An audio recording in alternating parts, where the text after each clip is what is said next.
What's good, everybody? It's your boy Slick 50, missing the hat. Waves coming back, you feel me? Out here in the ATL, doing the damn thing, I must say. Man, I can't wait till this fight tomorrow. The hype is built up. I know it will seem a little, um, I know a little lackluster, I guess you could say, but yo, this past week, it built up tremendous. The energy is just there for this fight all the way around here in ATL. ATL showed your boy so much love. Man, tech with shout out to you. You know what I'm saying? Man, yo,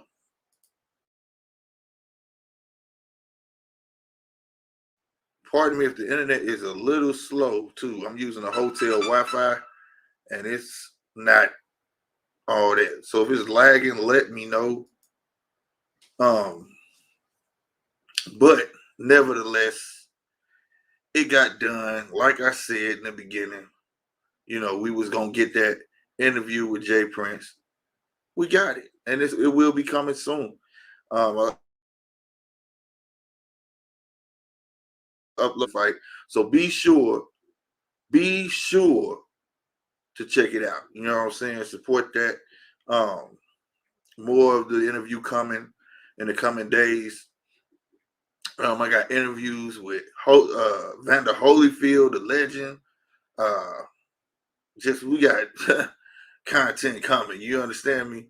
They digging NJR Media, man. They digging, in the Red Corner Boxing, Polo J. You know what I mean? All that, man. Um,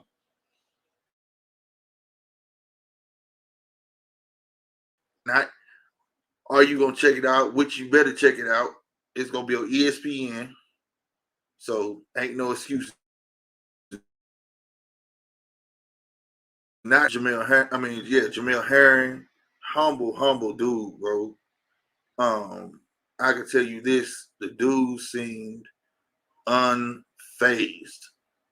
unfazed. When I say he was just comfortable, it didn't look like he had a nervous bone in his body about anything. Even when he was on stage doing the face off, and that was crazy. You know what I'm saying, bro?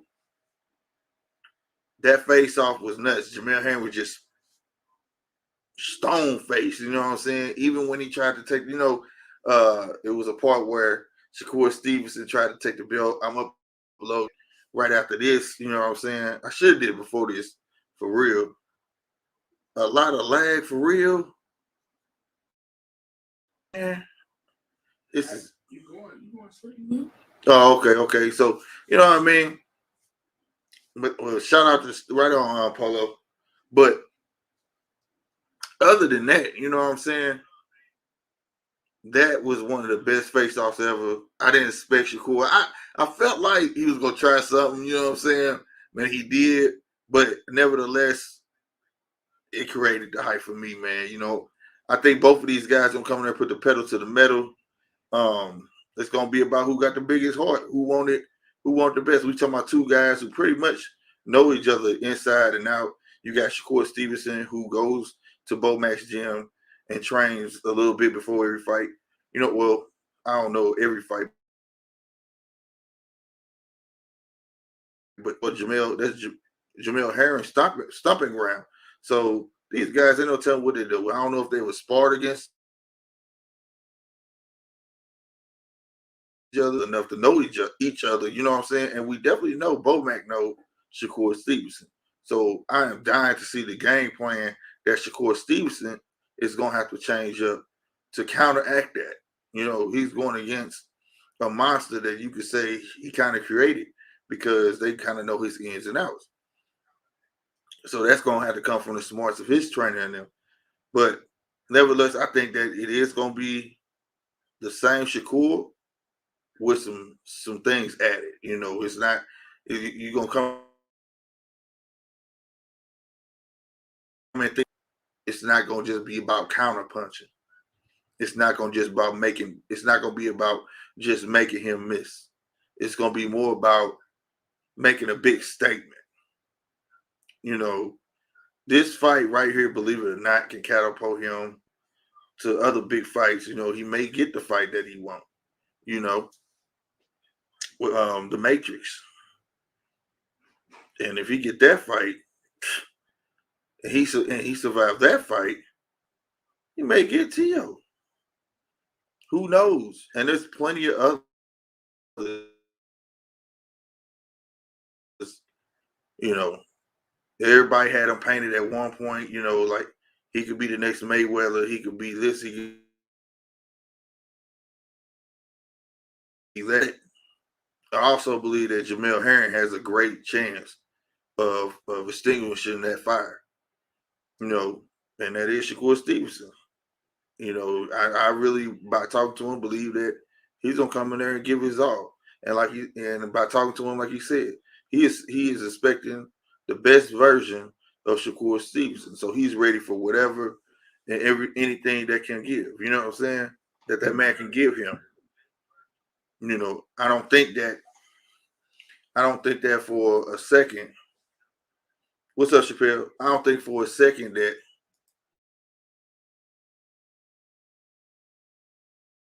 one of them is gonna take it for granted.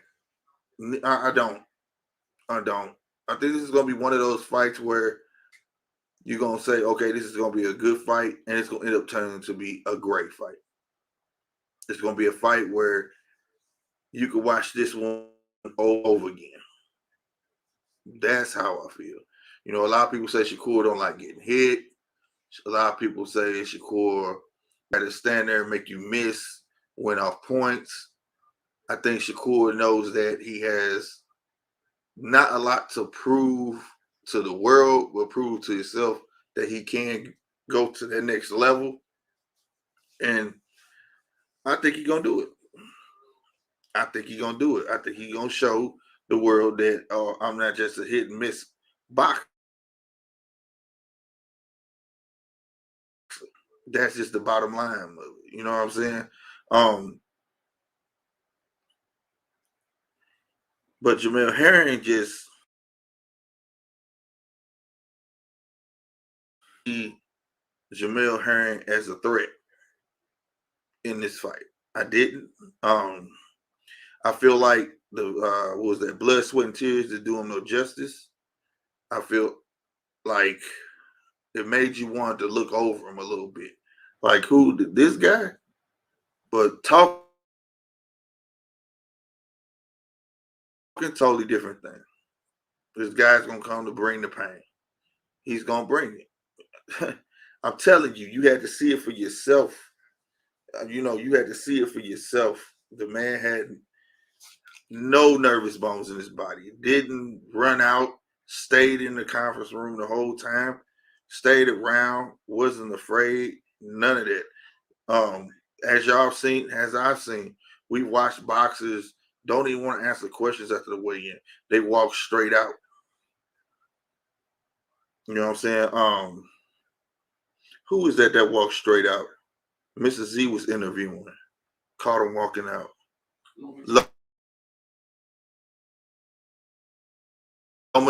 He didn't want to answer nobody question. You know what I'm saying? And we seen other who was that fighting Devin Haney? Because they don't want to put. This is what I think. They don't want to put their foot in their mouth. You know what I'm saying? So why answer questions? Because sometimes boxers doubt themselves. Now that's just an opinion. I didn't get that from them.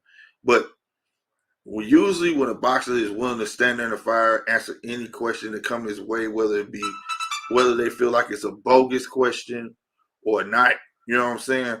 They are there. You know what I'm saying? And it speaks up. Michael Johnson, what's going on? Yeah, it's been a minute, man. Glad you back, man. Hey, I'm just telling y'all, do not miss this fight. You know what I'm saying? Had a great interview with Bob Arm about this day and age of boxing. He gave great insight on the Bud situation, about signing him. I'm not even worried about signing him. That's not the, and it's not out of hate. He Bob kind of has this outlook where it's like he wants boxing to get back to the way it used to be. Boxers weren't signed to promoters; they signed them by their fights. And that way boxers can fight more of the people that they want to fight. You know, I got him on record saying that I hope that if he find a big deal that he takes it, even if it don't come from me. So that made me look at Bob in a whole different light, where people thinking like Bob holding people back, Bob this, Bob that. Man, like I said, we don't be knowing what's going on behind closed doors in these meetings. You know what I'm saying? What my boy say? What happened to meeting with Bob? What happened with the meeting with Bob? And today, all he signed, man, all he is, you know what I'm saying? And they get there from him. Like you said, he read signing by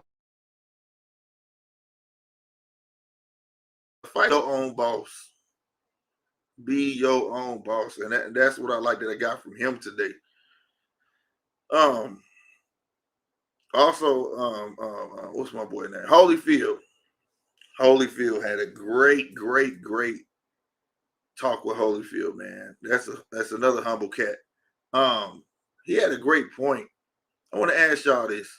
Y'all know how basketball got the D League, you got AAA, baseball, you got every other sport basically has like a training side, right? For the amateurs. Or maybe not an amateur. They just got a development league or something like that. You know what I mean? That they could Holyfield had a great point where a lot of guys don't stay in the amateurs long enough to be able to feel,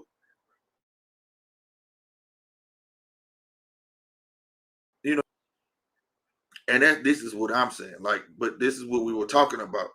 And he's saying basically that's why you got heavyweights who don't know how to, that don't have head movement. That's why you got boxing aficionados who it just like two dudes in the street, right? But the same flip side, people want excitement.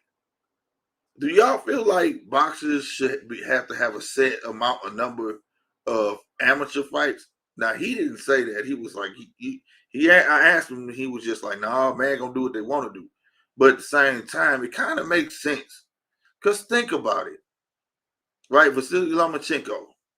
I don't know the number of amateur fights that man got, but he got a whole lot of them, right? And look at the skill base he's at, right?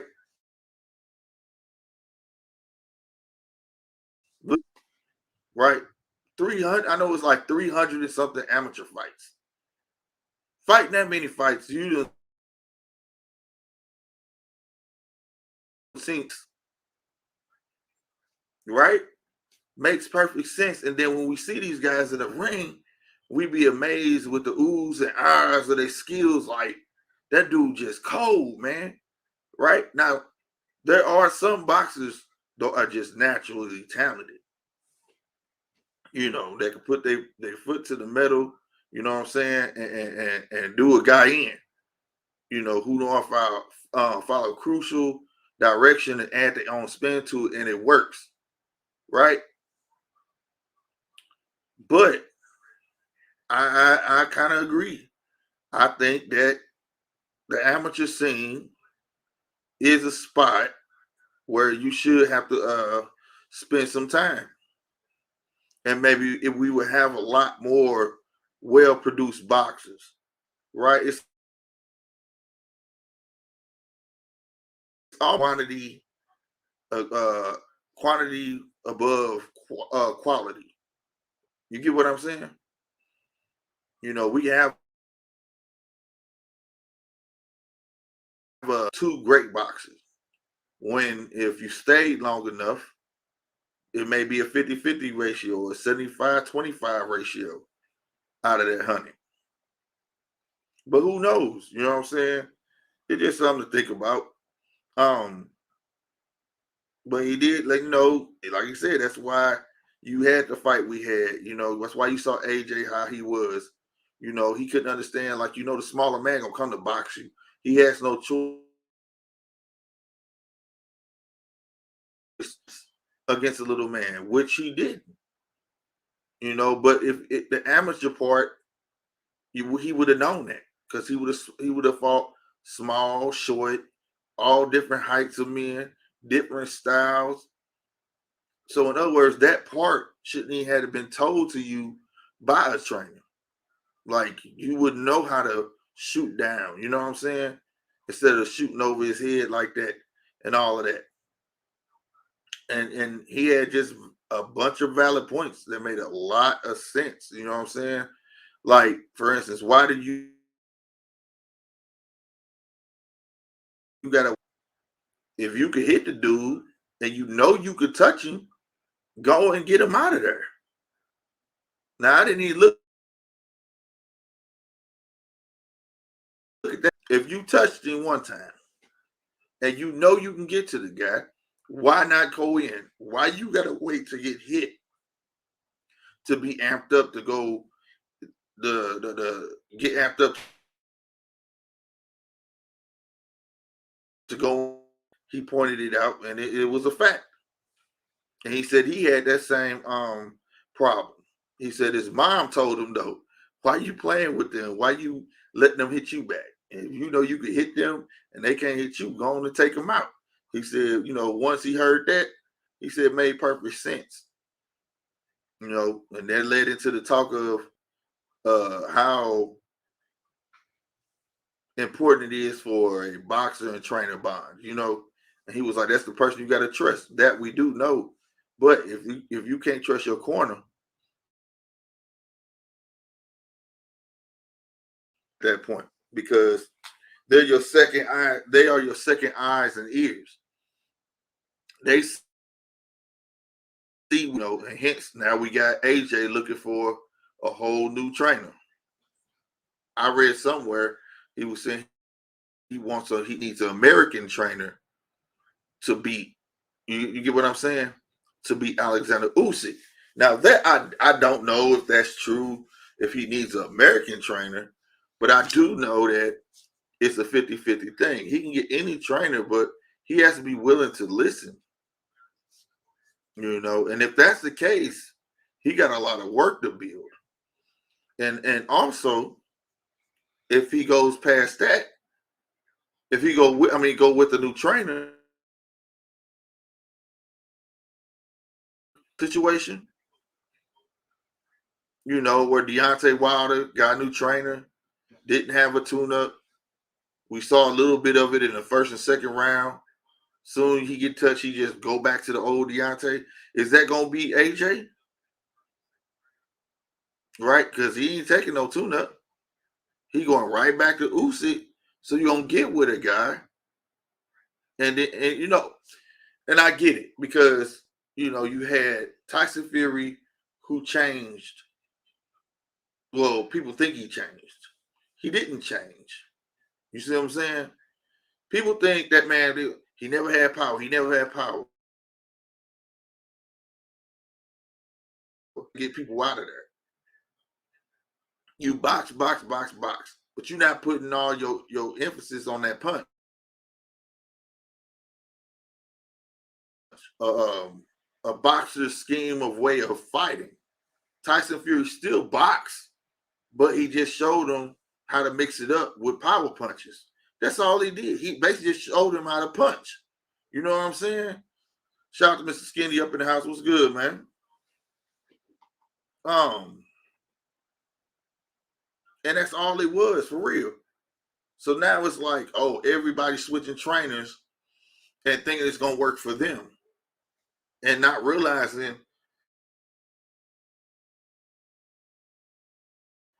right? He had a trainer before that was just teaching how to box. That trainer was good at teaching him how to box, but he wasn't good at teaching him how to turn his punches over. So he got with a person that taught him how to turn his punches over. AJ needs somebody to teach him how to box. That that's a whole new thing. That's new gonna be new to him. He's just not big, He think that he got knockout power, but to teach him how to box, move his head, maybe stand correctly so you could turn your hips and all of that stuff. You're not gonna learn that in what 6 months? You're not gonna learn. You're not gonna be able to, you could learn it, but you're not gonna be able to be fluid with it in a boxing match. We just saw that. We just saw that. Malik Scott teaching Deontay Wilder using it, right? Went straight to the big fight and threw it out the window. And no disrespect to Deontay, but the fight, if I don't have to say it, the fight was there for people to see.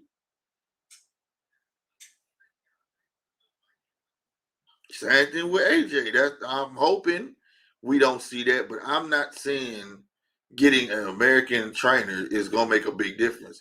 I don't care who it is.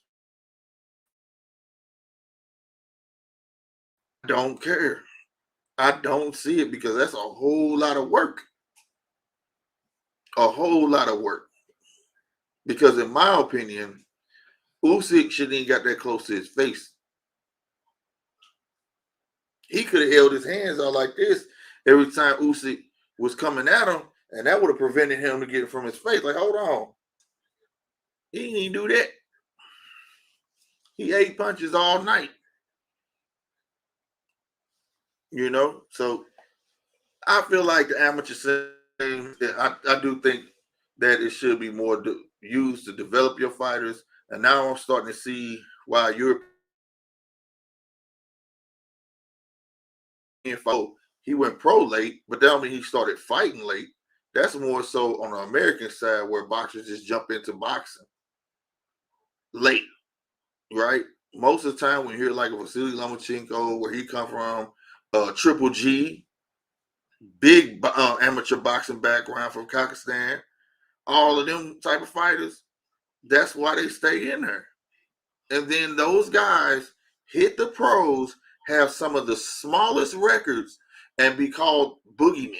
They had Vasily Lomachenko as the boogeyman when he was only at what, 9 fights? But it was the skill, it was his skills that he possessed at 9 fights at a pro. But people wasn't understanding that he had like 300, you know. If you go to the Olympics, most people turn pro quick. If you was in the turn you pro. Now, granted, you got your Sugar Rays, Duke Reagan, you got, all them. But everybody is not as special as them guys. Like they could turn nothing into something. You get what I'm saying? So I'm just waiting to see how this is gonna pan out.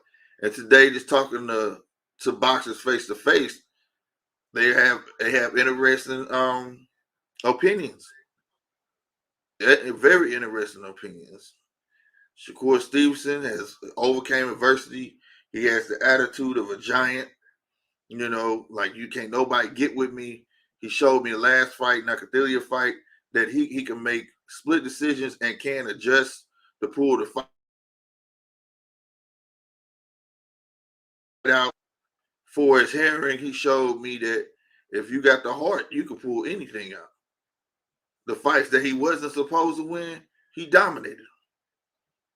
Carl Frampton forced them to stop the fight. His corner stopped the fight. Said no more. We ain't letting them do that to our boy.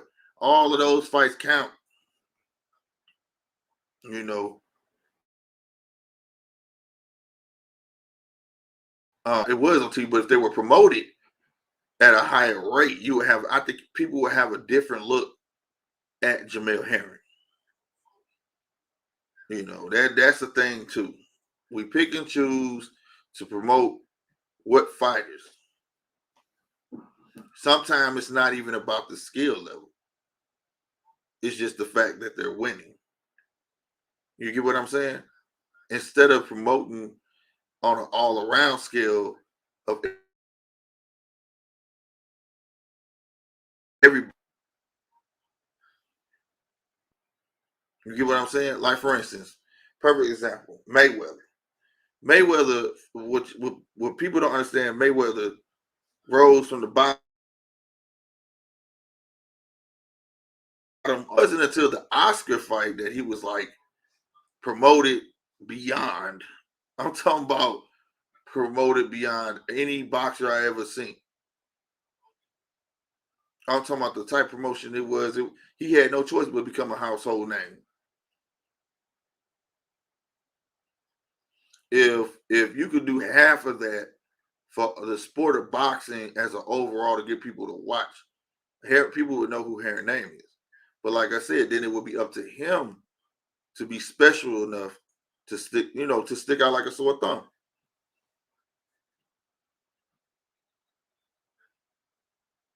But nevertheless, though, this fight, and I could be wrong, but from what I saw today, they mean business. You got Jamel Herring, he got about a 2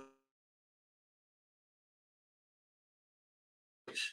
Definitely Shakur was looking up to him. I can't recall a person that was that. I gotta look. I could be wrong. For his had a height advantage on Shakur, right?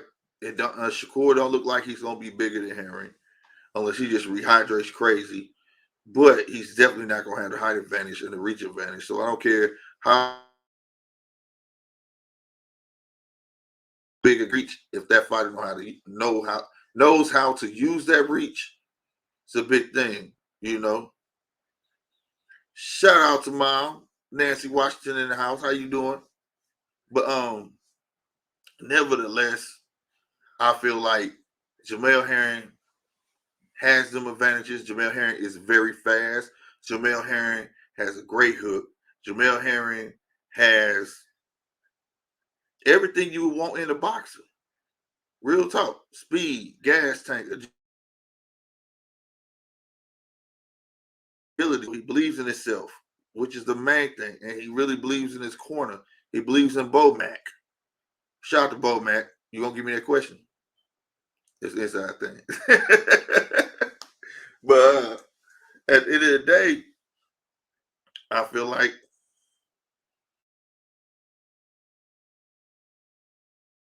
tough. I'm not gonna call it. I'm not. I don't. Because at the day, I'm like, I don't know. I really don't know. But I can tell you this: Shakur is not scared,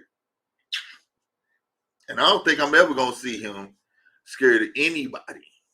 You know what I'm saying? I think you're gonna have to put Shakur down before that boy give up.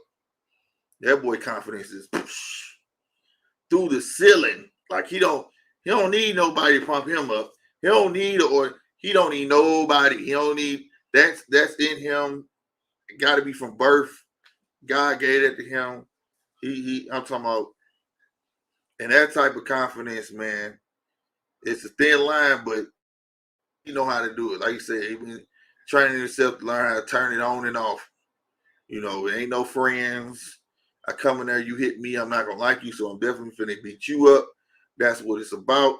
We're not touching gloves. We not just every fight. This is a fight, dude. I'm not here to hug you. I'm not here to love you. I'm not here to talk to you. It ain't happening. I like hearing that because that's gonna give the fans what they want at the same time. The most of the sucky fights are the ones where in between every round they tapping hands and then they walk to there and they come out and they just circling, pity patting and ding and they touch your hands and smiling and laughing. And it's like, did you come here to fight or did you just come get a free paycheck? People pay to see boxers to showcase their skills, and to some they just want that you know that's what they want. That's what happened with the heavyweight division. They got all fat, just start laying on each other. You had Mike, you had Buster Douglas, you had Holyfield, you had Riddick Bowe, and all these guys were giants in fit, in shape. You know what I mean? Giants, and they could move. They knew how to move. They had head movement. You could clearly see a power punch when they was throwing it, when they were jabbing, when they was pity patting with each other. You could see it all. So now it's like the little guys are taking over. I hear people now, they're already afraid that because you just seen two behemoths get knocked down, they feel like, dang, who's left? Who's left for Fury? There's people out there for Fury. And I don't know. I just saw a headline. Y'all know how these headlines, they clickbait. They said that Jillian White in March. I got to read that because that's misleading because I thought Jillian White had to fight somebody else. I still thought he would have to fight somebody else to get that fight. So I got to read up on that. If somebody's read that, please let me know right now in the chat what's going on with that. Because I'm definitely gonna do another one on it. And now, hey, go check out gmt-boxing.com. You know, check out the stories over there. That's where all the giveaways gonna be happening. Also, we got new signatures. Crawford, Nico. If y'all know who Nico is, that's the great grandson of great grandson of Muhammad Ali. He's boxing tomorrow as well. Holyfield's son is boxing tomorrow. But we didn't get his signature. Who else did we get? We got quite a few signatures today. Yeah, and Duke Reagan. We got Duke Reagan on there as well. 4 signatures today on that shirt for a total maybe like 8, 9 signatures already of boxes on that shirt. So stay tuned for that. And like I said, but you got to tune in to gmt-boxing.com because that's where the rules will be announced at for that shirt.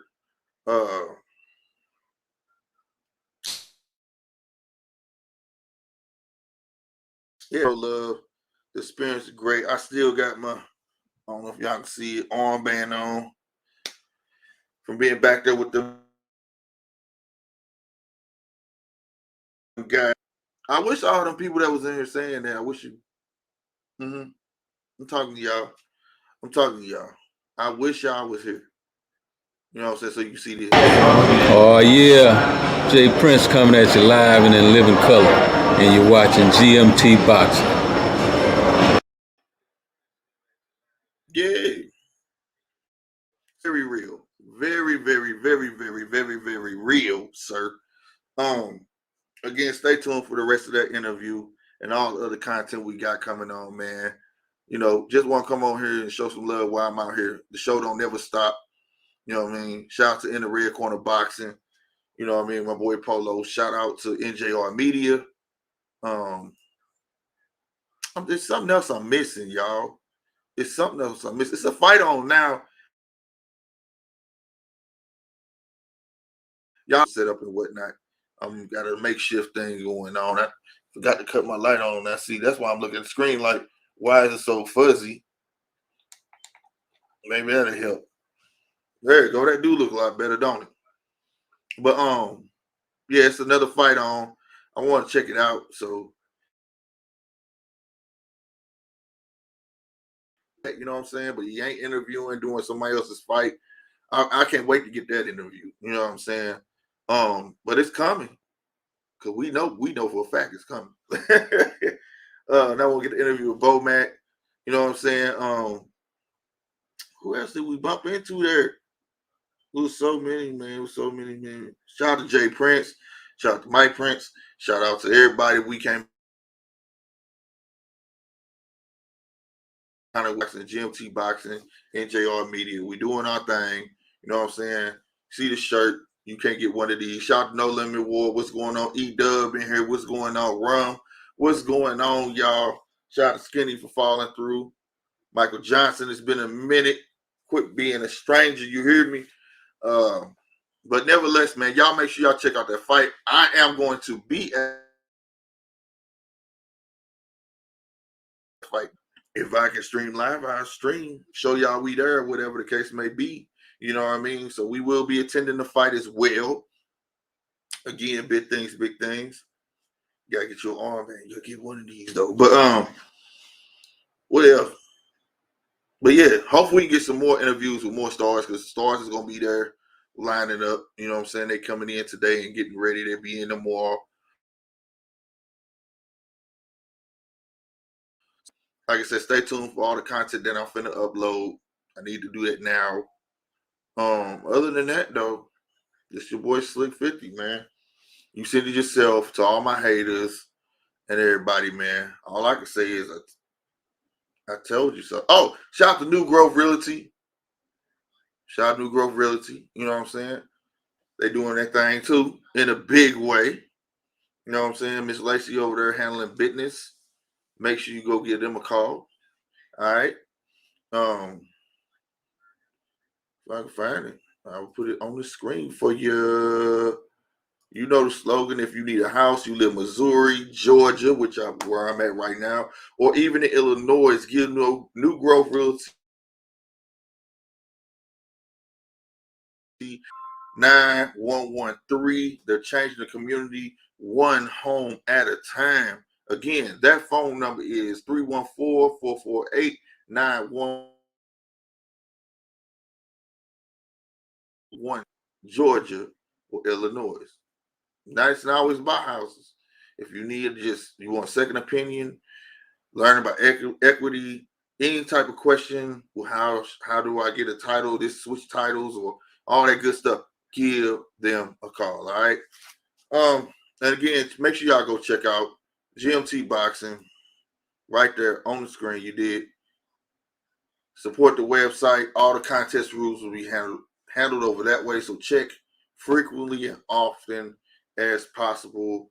Tell a friend to come on over here to GMT Boxing or in the Red Corner Boxing. All of that good stuff. Having said that, we up out here, man. Y'all be easy. All right. Oh, wait a minute. Comment. Who is this? Oh, right on. See it in the house. What's going on? Well, we up out of here. Y'all be easy. All right. Deuces, man. Oh yeah, Jay Prince coming at you live and in living color, and you're watching GMT Boxing.